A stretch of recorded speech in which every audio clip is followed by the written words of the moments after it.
saat itu disetting sama digiring masyarakat biar benci polisi. Oh, Pokoknya apapun yang dilakukan polisi salah. Sebenarnya yang menurut gua nggak salah ya ketika suatu tindak orang yang sudah anarkis bersenjata, karena jujur aja masa bayar itu bersenjata. Ada pakai ketapel, pakai panah, molotov, kembang api. Apa itu suatu bukan tindakan yang harus ditindak secara keras gitu, represif Iya, kan? iya.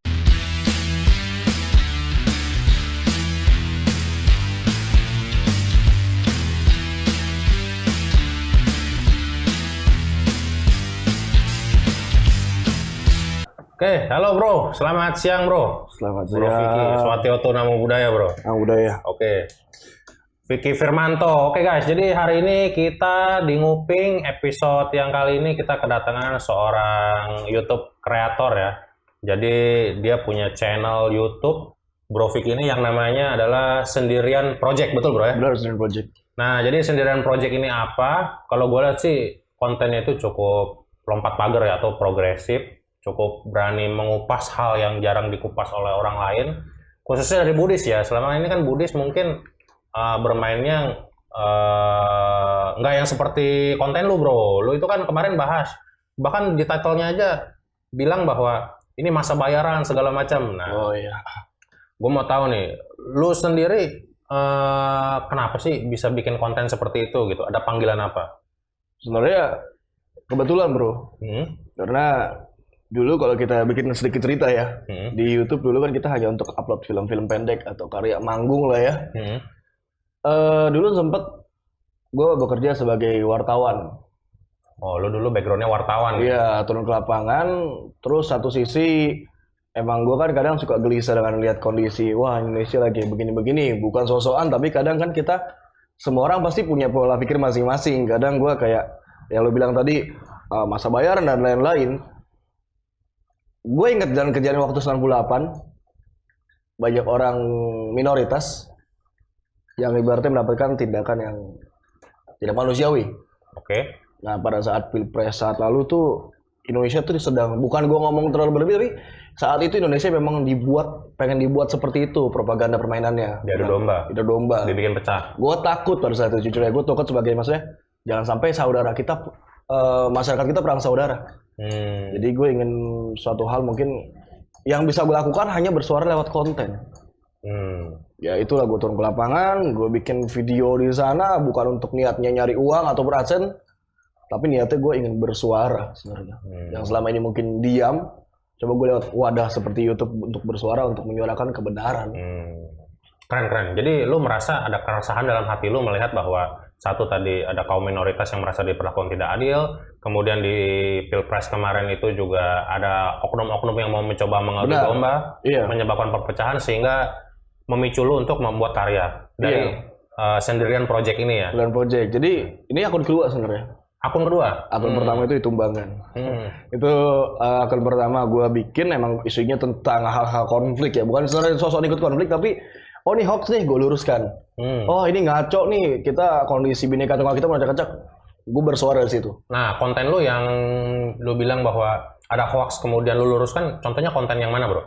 Banyak beberapa konten sih, kemarin kalau politik tuh banyak hoax ya, tapi bukan hanya politik aja. Kita kan tentang hoax itu banyak ya. Ingat gak sih tentang telur palsu dan lain-lain katanya? Itu gue jadi menyelam sambil air. Gue ke lapangan tugas, nyari narasumber, gue wawancara. Satu sisi gue bikin konten. Itu konten gue yang lama. Jadi kebetulan karena gue seorang profesi dulu waktu wartawan, gue punya data, gue jadiin konten aja. Jadi konsepnya lu itu adalah lu yang jemput bola nih ya? Jemput bola, ya. Jadi lu yang samperin, lu iya. ada topik apa, ada orang yang punya latar belakang menarik menurut lu datengin? Iya, kalau sekarang sih gitu. Kalau dulu kan hanya gue berbicara depan kamera, gue ngoceh-ngoceh dengan pola pikir gue. Kalau sekarang udahlah, kita ngoceh-ngoceh ya, mending kita ngobrol dengan orang yang menginspirasi, mengedukasi, kan dapat suatu ilmu baru. Nah, jujur nih bro, gua kan sudah lihat channel YouTube lo ya. Iya. Dari berbagai video, salah satu yang menarik gua ya, nggak tahu kalau orang lain mungkin menariknya yang mana. Tapi yang cukup membuat orang tertarik untuk ngebuka itu video adalah yang title masa aksi demo, kalau nggak salah 22 Mei ya.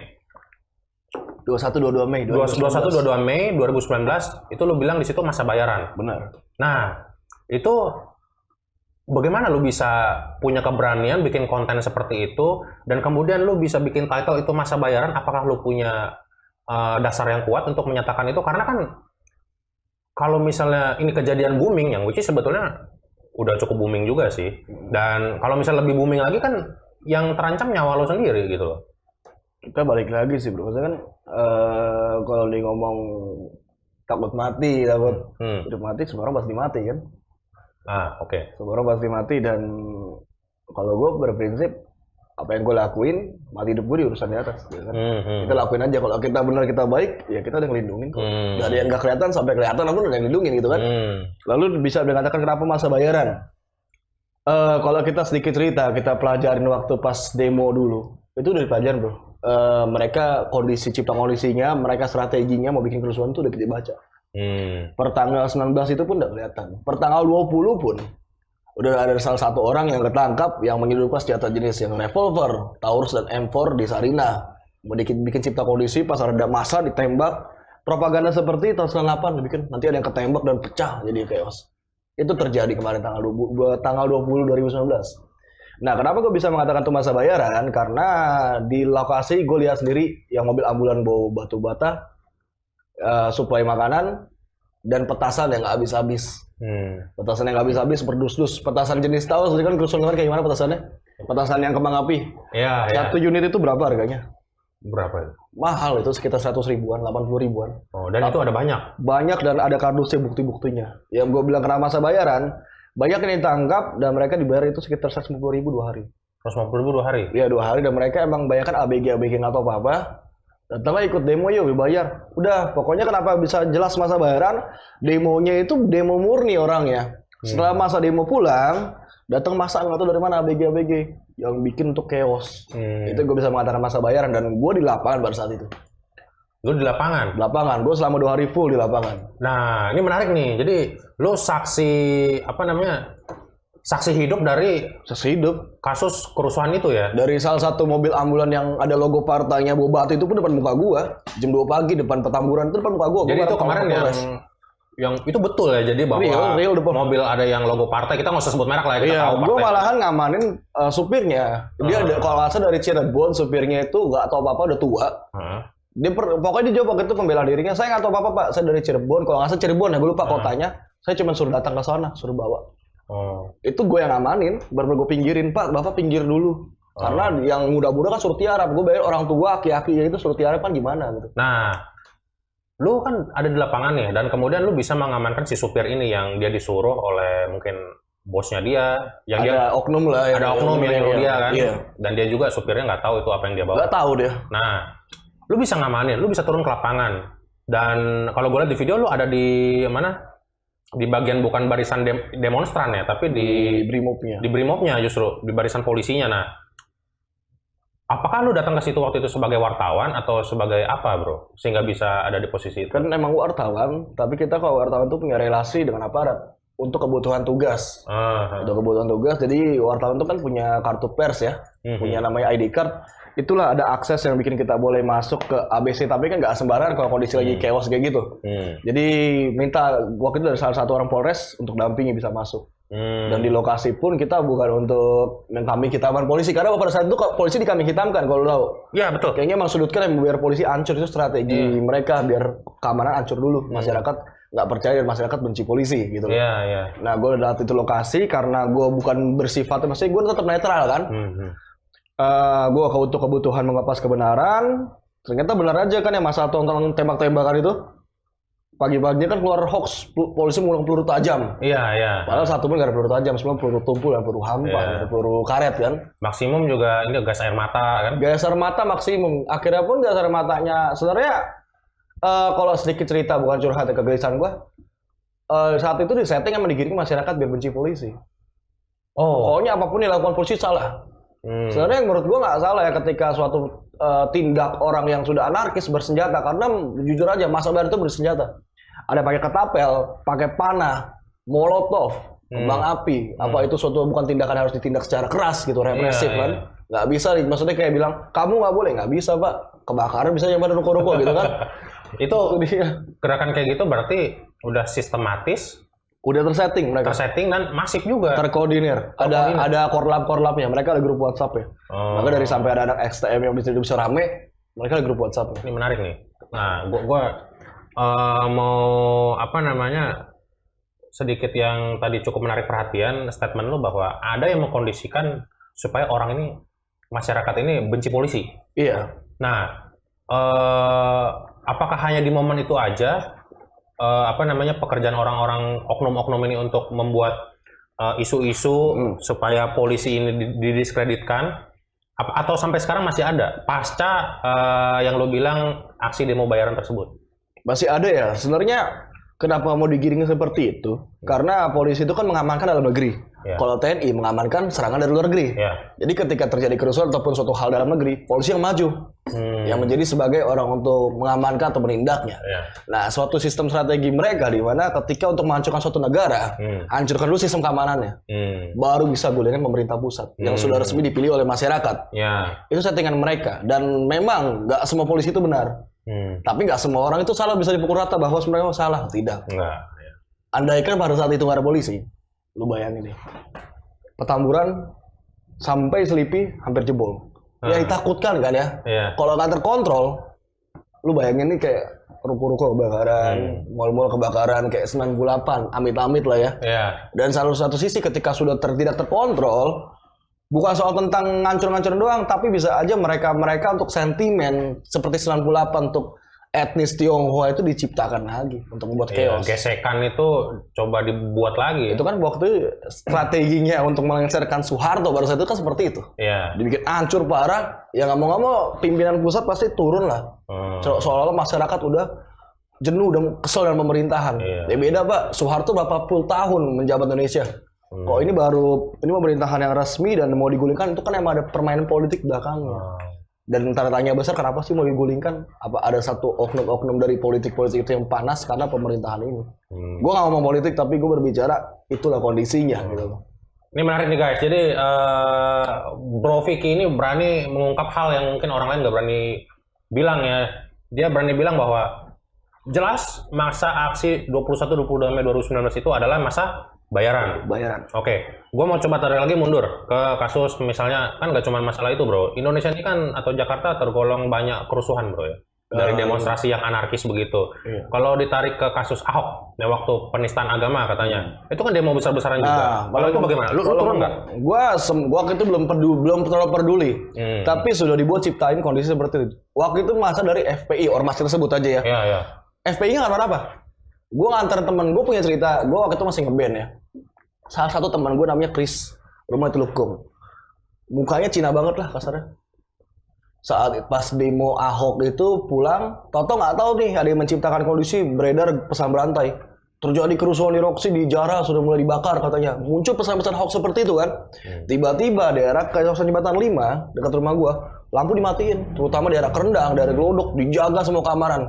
Kayak menciptakan suatu ketakutan di masyarakat. Gue nggak tahu siapa yang setting.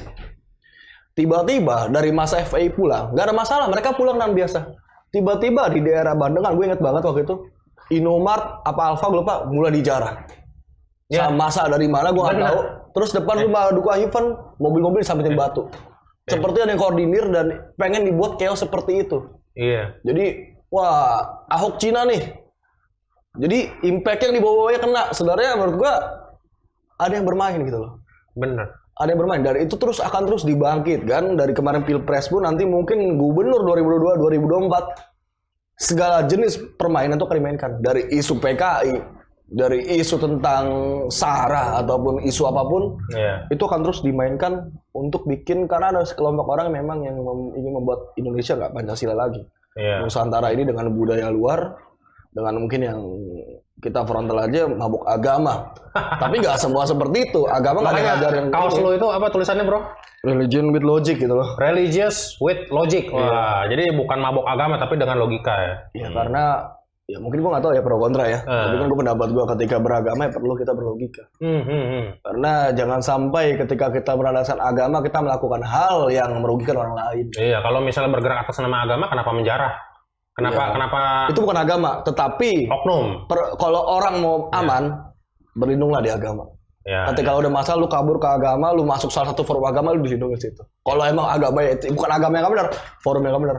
Pada dasar tapi agama dari A, B, C, mau dari Islam, Buddha, Hindu, Katolik, Kristen, nggak ada satupun yang ngajarin kebencian. Betul. Tapi memang senjata yang paling kuat ini untuk membodohi orang dan mengacukan suatu hal ini dengan agama. Iya, Orang percaya aja secara paksa. Makanya perlunya kita berlogika ketika beragama. betul. Keren. Nah,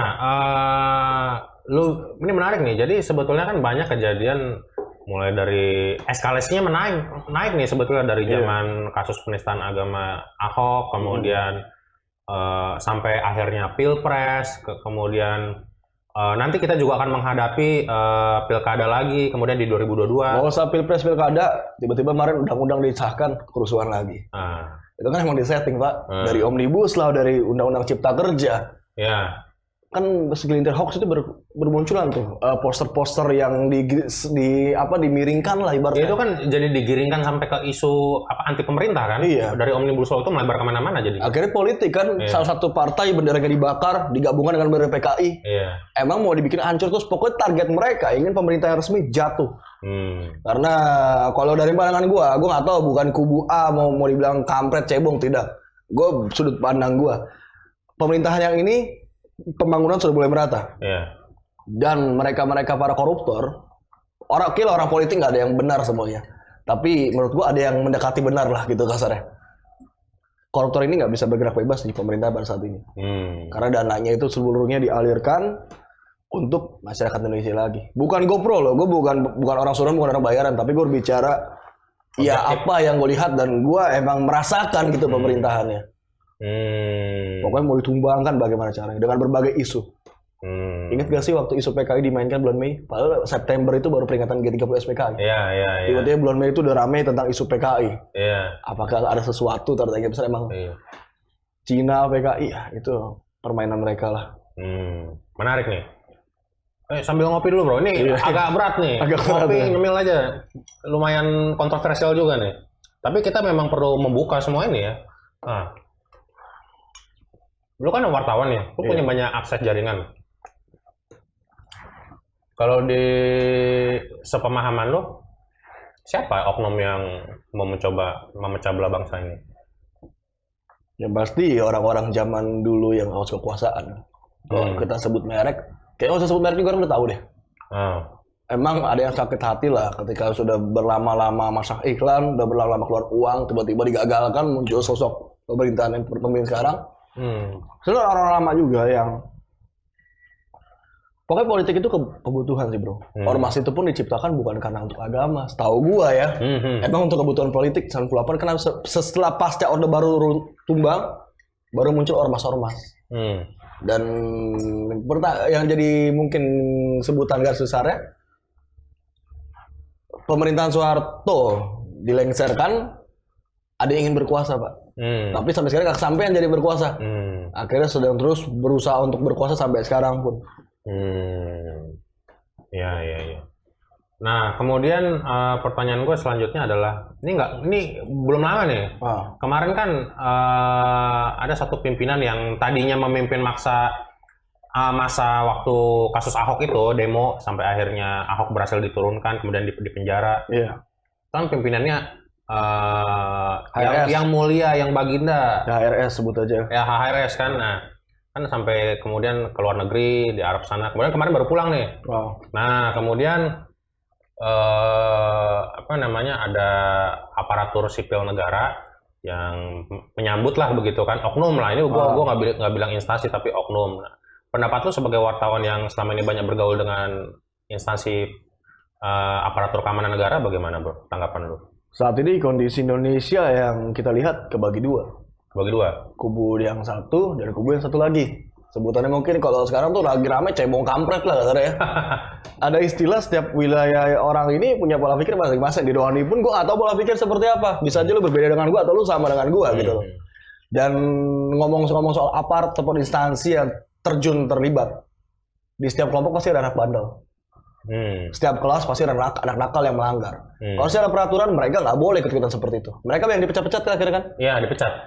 Ya, nah kembali lagi pola pikir lingkungan. Kadang lingkungan mereka yang mungkin arahnya ke sana, tanpa sengaja mereka juga akan berpikir untuk ke arah sana. Apakah karena ini disusupi atau memang karena mungkin faktor media mungkin mereka Susupi. terpengaruh? Susupi. Jujur saja, pada saat dulu kita nggak berbicara agama ya. Banyak dari tempat-tempat rumah-rumah ibadah disusupi dengan hal-hal ke politik seperti itu. Nah, Sejak permainannya, bukan permainan, sejak zamannya Ahok dibilang penistaan agama, itu merupakan momen besar yang dimana rumah-rumah ibadah itu disusupi untuk kebutuhan politik jadinya. Mendukung A bahwa B salah.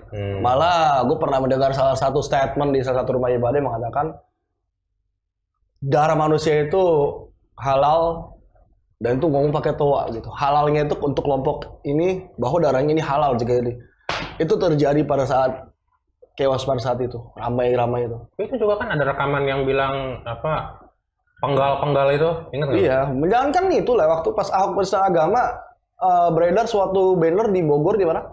Ganyang Cina. Apa itu bukan suatu hal yang memang digiring untuk membuat sentimen dan perpecahan lagi seperti 98. Ini terus diinikan, tapi bangsa kita pada saat ini gue rasa nggak seperti dulu lah. Iya. Kita sudah mikir, kita sudah toleransi siapapun lu, warna kulit tuh, suku, ras, bahasa, agama kita sama men semua gitu kan.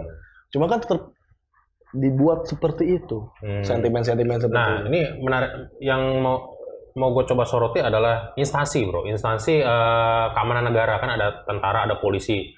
Yang contoh kemarin kan menyambut oknum yang sebetulnya dia yang bisa dibilang kita belak-belakan aja ngomong. Iya. Dia salah satu dalangnya yang membuat negara ini pecah gitu loh. Nah, tapi ini ada oknum yang dia ini menyambut gitu loh. Padahal dia itu tentara. Padahal, nah ini disusupi betul ya, seperti yang lo bilang. Disusupi dan ya tadi gue bilang nggak semua mungkin pola pikir sama. Itu memberontak segala dari pusat. Dari pusat pun mengatakan tidak boleh seperti itu. Kita harus netral. Kita tidak boleh memihak, nggak boleh ikut seperti itu. Tetapi yang ada yang kayak gitu kan akhirnya apa Pak? Dipecat, Ya, dicabut jabatannya sebagai dari militer. bagus. Itu bersalah. Ya. Bahkan sampai Kapolda, bukan Kapolda, Kapolri, kemudian Pangdam juga. Iya. Itu kan kemarin berstatement ya. Iya, Kapolda, bubarkan itu kan? Kapolda Pak Fadil Imran Iya, dan juga Pak Dudung. iya. Emang mereka kan ibaratnya berstatement seperti itu kan. Ya karena inilah kita butuh sosok orang-orang yang berani, yang gila menurut gua. Jadi nggak ketakutan. Yang untuk bukan melawan ya. Indonesia jadi otak-atik Pak, gitu loh. Masa kita kalah dengan kan gini pada dulu kita waktu Bung Karno dan para pejuang dulu rela tumpahin darah dia untuk bikin negara ini lepas dari penjajahan. Masa kita sudah merdeka, kita sudah enak hidup, lu nggak mau ngelanjutin, jangan sampai negara ini jadi negara lain. Lu mau dibikin negara ini seperti di Suriah sana, yang disusupi dengan agama, akhirnya di mana-mana hancur tiap hari lagi enak gini, tutup bom ceder. Itu kan mau dibuat seperti itu. Kalau kita berbicara luas lagi ini permainannya CIA, Pak. CIA itu punya agenda ingin Indonesia dipecahkan jadi 8. Ya. Dari permainan G30 SPKI, dari penembakan John F. Kennedy dan Soekarno dilengserkan, diasingkan selama 3 tahun, sampai masa akhirnya pun gambar tidak boleh beredar.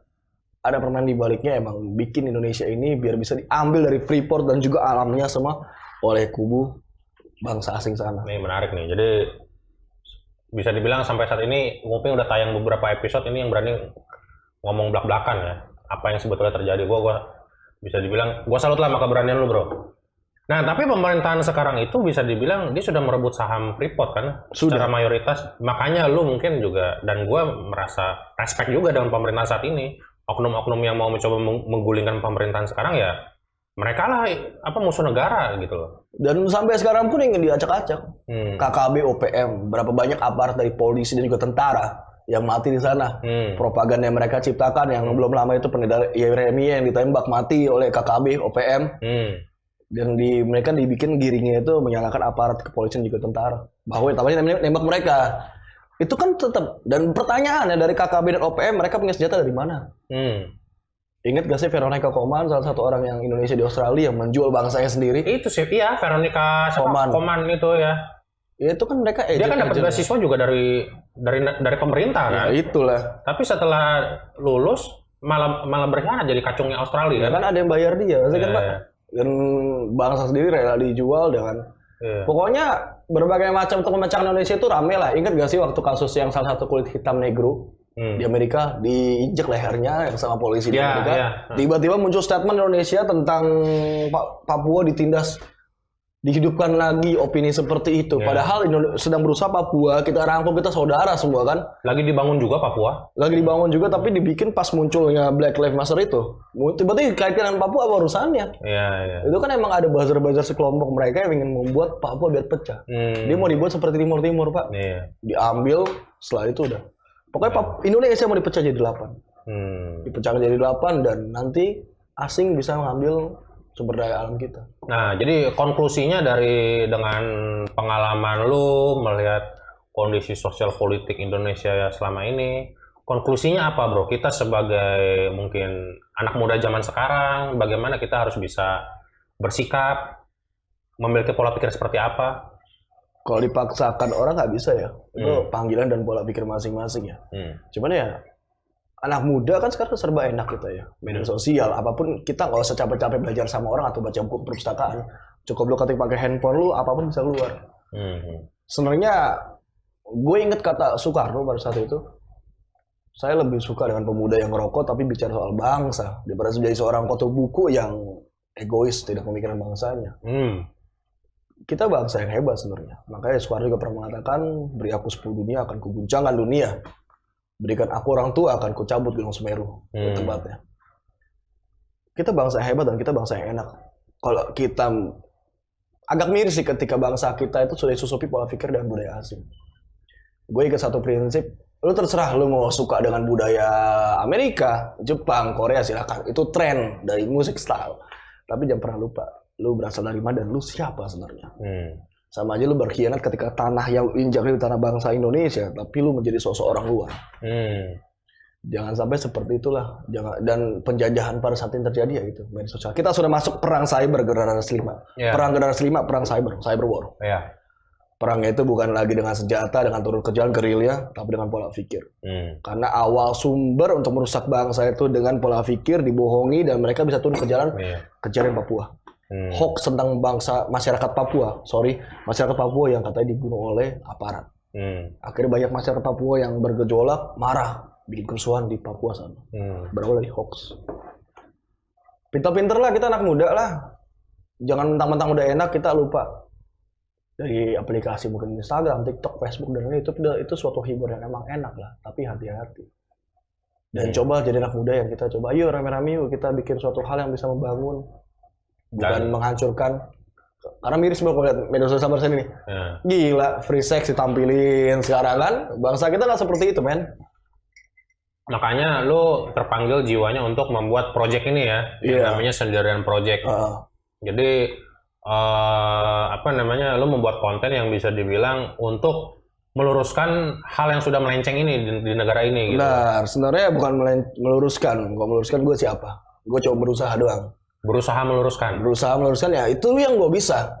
Dan ketika lu speak up, berbicara dengan kebenaran, dengan hati lu sendiri. Ketika gue berkonten, gue gak berpikir anjing AdSense gue berapa. Malah konten gue dolar kuning semua, Pak. Karena sensitif. Jangan kan dolar kuning.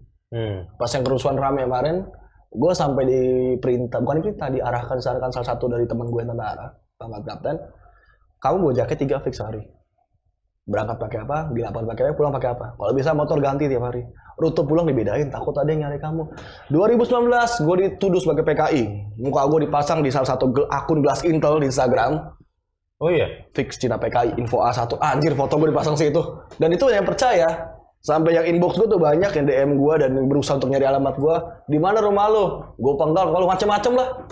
Nah terus itu hanya ancaman doang atau sampai lo tapi kita kan mencegah ya, kita berusaha ya. Jadi gue berusaha untuk namanya jangan bego lah Pak. Kita hidup di kawasan yang kita nggak tahu siapa. Misalnya gue diculik, karena kan banyak banget aktivis yang diculik, digebukin di situ. Ya walaupun lo berani jangan bego juga lah, lo mesti main otak lo gitu, pakai otak lo gitu kan. Pada saat itu ancaman-ancaman orang tua pun ngomong, si gue pun ngomong ya keluarga, tapi gue pikir lagi, balik lagi. Mati hidup gue ini urusannya atas lah. Kadang kita kalau takut mati, semua orang pasti mati. Ya setidaknya hidup gue berguna lah. Bukan buat keluarga doang, tapi bukan sosok heroik ya, tapi gue sebagai tanda syukur dan juga berterima kasih pada para pejuang dulu lah gitu kasarnya. Lu nggak peduli lu mau mata sipit, mata belok, kalau hitam putih ya, tapi kalau misalnya jiwa nasionalisme itu wajib ditanamkan di setiap orang masyarakat Indonesia tuh. Cocok. Mantap bro. Apa namanya? Harapan lo ke depannya terakhir nih sebelum kita bubar ya. Jadi gue pengen tahu harapan lo ke depannya untuk bangsa Indonesia. Kalau ngomong harapannya buat gue bukan siapa-siapa lah. Sebenarnya gue bukan siapa-siapa dan mungkin di luar teman-teman sana juga banyak yang berani pengen bersuara tapi belum timingnya pas. Yuk sekarang kita bikin Indonesia lagi seperti dulu dari Sabang sampai Merauke. Kita bangsa Nusantara, bukan bangsa yang mabuk budaya luar. Ketika lo jadi Buddha jangan jadi India, ketika lo jadi Hindu jangan jadi orang India, benar sorry ya. Kalau ketika jadi Islam jangan jadi Arab, ketika jadi Kristen jangan jadi Yahudi. Kita jadi bangsa Indonesia yang bangsa yang menjaga adat dan budaya kita. Silakan apapun pandangan lo, tapi kita jaga bangsa kita dengan berbagai cara. Gak harus dengan sosok berbicara, tapi dengan karya. Karena anak muda yang keren itu bukan anak muda yang banyak gaya, tapi banyak karya. Nah, nih keren nih. Anak muda yang keren itu bukan banyak gaya, tapi banyak karya ya. Iya. Nah, jadi tadi yang lo bilang bahwa media sosial sekarang ini miris, banyak hal-hal negatif yang ditampilkan. Nah, itulah penting anak-anak muda kayak kita gini harus banyak karya di sosial media. Karena zaman pergerakannya sekarang udah bukan turun ke jalan lagi, tapi melalui media sosial. Turun ke jalan bikin macet. Iya, orang mau kerja susah. Kalau orang sakit mau berangkat ke rumah sakit bisa mati di jalan. Mending media sosial manfaatin untuk bersuara. Betul. Jadi harus banyak membuat karya yang positif dan berkolaborasi kayak kita nih. Iya, sendirian project dengan nguping gitu kan. Nanti mungkin nama yang lain kita nggak tahu, nama Cokro TV atau apa ya. Juga ya. Bisa aja. Oke, itu aja bro. Thank you sudah datang di acara gua. Sangat menginspirasi. Semoga sosok Vicky Firmanto ini dapat menginspirasi bagi generasi muda zaman sekarang. Jangan pernah berhenti untuk berkarya, jangan pernah lelah, dan harus berani mengungkapkan apa yang benar, apa yang salah. Harus berani diungkapkan, itu aja. Karena prinsip satu lagi, orang benar pasti dilindungin. Orang benar pasti dilindungin. Percaya itu aja. Oke. Siap, itu aja. Thank you bro. Thank you. Namo Buddhaya. Namo Buddhaya. Tos. Mantap. Ya oke teman-teman semuanya, tidak terasa kita sudah sampai di penghujung episode kali ini. Semoga tayangan episode kali ini dapat memberikan manfaat bagi teman-teman semua. Semoga teman-teman semua dapat semakin termotivasi untuk terus berkarya bagi bangsa dan negara Indonesia. Jangan sampai ada barang yang ketinggalan. Hati-hati di jalan, dan ini lagu persembahan dari Vicky Firmanto. Imagine there's no heaven. It's easy if you try. No hell below us. I was only skies. Imagine all the people living for today. Imagine there's no countries. This isn't hard to do. Nothing to kill or die for. No religion too. Imagine all the people living life in peace. You may say I'm a dreamer, but I'm not the only one. I hope someday you'll join us and the world will leave us one.